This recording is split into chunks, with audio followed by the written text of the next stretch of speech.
Então, pessoal, a nossa segunda aula de hoje será dando continuidade um pouco da história do Brasil. Só que hoje veremos de um olhar diferente, veremos a influência negra no Brasil. Ou seja, veremos o que nós adquirimos da cultura negra, como na dança, na fala, nas comidas, entre outras coisas. Peço que vocês abram o livro aí na página 26 a 28 para que a gente possa fazer um checklist do conteúdo abordado, certo? Diz o seguinte: a coroa portuguesa queria ocupar as terras da colônia e o plano foi transformar o Brasil num importante produtor de açúcar, porque esse era um produto de bom preço na Europa. Então, de início, quando os portugueses chegaram aqui, eles começaram a explorar a cana-de-açúcar, certo? Os portugueses que se interessaram em produzir açúcar no Brasil percebiam terras para construir fazendas. Assim, os engenhos de açúcar se multiplicavam. Logo, veja, tem aí o ano, e o número de engenhos. Em 1570, tínhamos 60 engenhos. Em 1580, 10 anos depois, tínhamos 118 engenhos, quase o dobro. Em 1610, tínhamos 400 engenhos. Em 1710, tínhamos 650 engenhos. Então, observem que ao passar do tempo, o crescente número de engenhos foi aumentando, ou seja, mais ainda foram explorando o Brasil e mais ainda foram produzindo o açúcar. Com a falta de mão de obra para a agricultura da cana-de-açúcar, os portugueses decidiram trazer os negros africanos para trabalhar como escravos no Brasil. Os negros eram trazidos em navios negreiros, certo? Aquela história que a gente já conhece. Os negros eram trazidos em navios negreiros. Eles vinham juntos uns dos outros e não tinha espaço nem para deitar. Neste percurso não podia tomar banho, nem havia lugar para que eles tomassem. E como não podia se exercitar ou respirar ar fresco, muitos transmitiam doença aos outros e alguns terminavam morrendo antes mesmo de chegar ao destino final do Brasil. Então isso aí conta um pouco da trajetória da vinda dos negros para trabalharem como escravos aqui no Brasil. Ou seja, as condições extremamente insalubres, ou seja, não existia espaço para deitar, eles não podiam tomar banho, não respiravam ar, então acabava transmitindo doença uns aos outros e antes mesmo da chegada aqui ao Brasil, alguns morriam e eram lançados ao mar. Quando os negros chegavam ao Brasil, muitos estavam desnutridos por não terem se alimentado direito, ou seja, eles também não eram bem alimentados. Eles eram acorrentados nas praças ou mesmo no porto e oferecidos para vendas como mercadoria. Então, os negros eles eram tratados como mercadoria. Assim como se eu chegar lá na papelaria e pedir para comprar este lápis que ele estaria lá à venda, assim também eles faziam com os negros. Colocavam eles como mercadoria acorrentado às praças para serem vendidos, certo? Quando um comprador chegava, examinava-os olhando dentes e músculos para verem se eram sadios. Os mais jovens valiam mais, ou seja, quem tinha, além de passar toda essa trajetória, eles ainda precisavam apresentar saúde, pois se eles não fossem sadios e não fossem tão novos, eles também não seriam vendidos. Depois de comprados, os negros eram levados para o engenho, onde iriam morar em uma espécie de galpão, sem conforto nenhum. Dormia amontoado num colchão e não tinha lugar para fazer suas necessidades. O nome deste lugar era senzala, ou seja, era na senzala esse lugar que a partir do momento que o negro era comprado, em que ele ia morar. sem a menor condição. Para vocês verem, eles não tinham lugar nem para fazer sequer as necessidades básicas. Tinham apenas um colchão a qual eles dormiam amontoados, porque nas senzalas não moravam apenas um negro, moravam mais de um negro também, certo? Na senzala, o negro não tinha liberdade para ir e vir. Ele acordava muito cedo e começava a trabalhar, sempre vigiado pelo feitor, que era o responsável pelos negros. Caso acontecesse de algum desobedecer o feitor ou o senhor de engenho, era castigado, apanhava de chicote, ficava preso pelos braços e pelas pernas.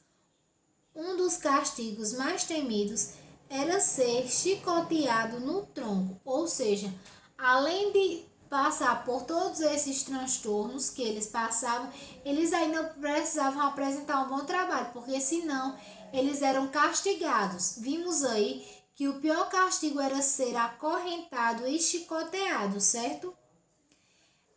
Mais adiante diz o seguinte: caso acontecesse alguém desobedecer o feitor o senhor de engenho, era castigado, apanhava de chicote, ficava preso pelos braços e pelas pernas.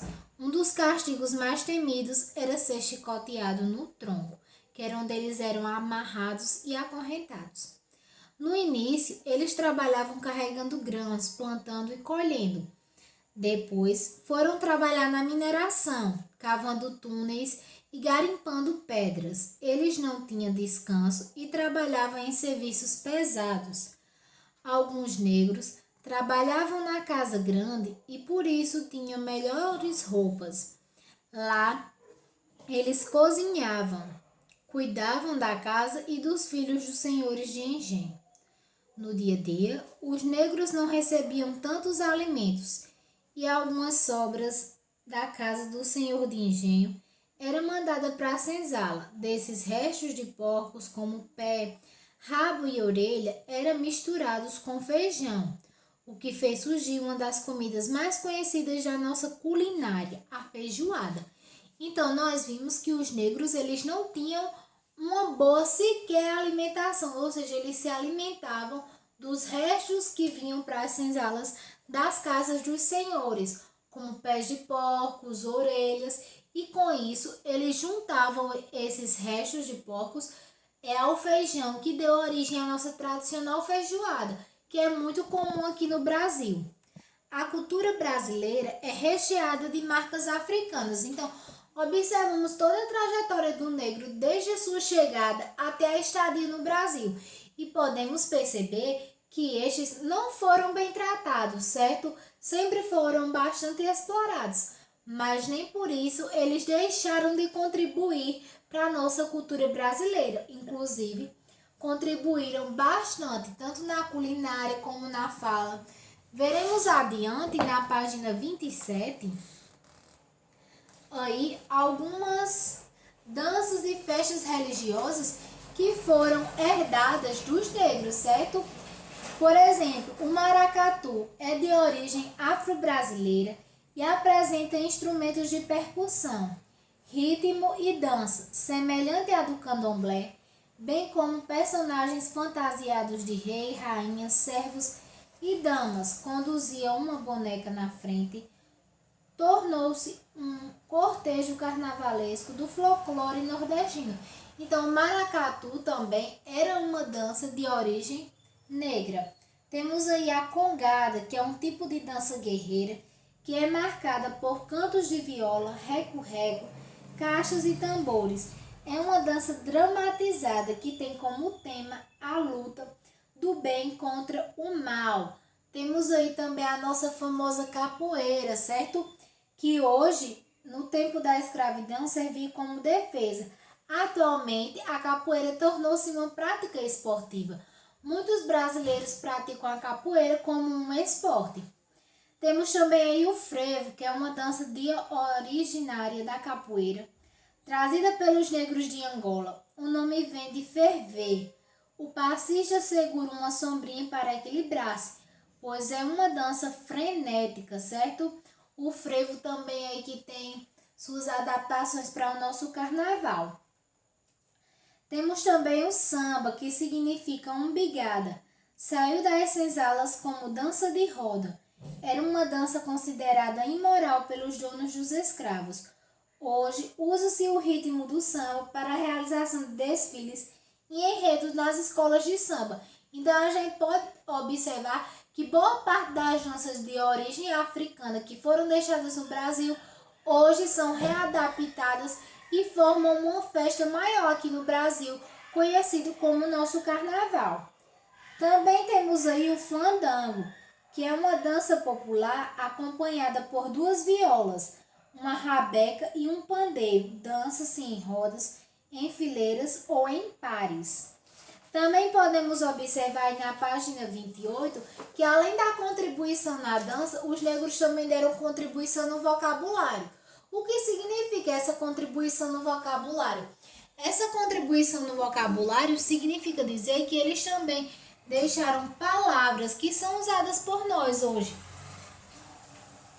Palavras essas que são de origem africana, certo? Como aí moleque, cachimbo, quindim, machixe, agogó e machixe. Aí como instrumentos musicais, eles já deixaram aí o agogó, o berimbau, o atabaque, o reco-reco, o pandeiro, o tambor e o bongós. Também temos influência na nossa alimentação, né? Que é o nosso tradicional mocotó, muito tradicional aqui na região Nordeste. O que beber, a nossa feijoada também, que é muito comum. No vestiário também temos, as nossas roupas também têm influência africana, como os colares, lenços que às vezes as mulheres usam na cabeça, no pescoço, pulseiras, turbantes, que são aqueles lenços assim envoltos na cabeça, que são lindos, inclusive estão bem em moda. Então, isso foi um pouco da contribuição a qual os negros trouxeram aqui para o povo brasileiro, certo? A atividade de história vai ser no caderno, certo?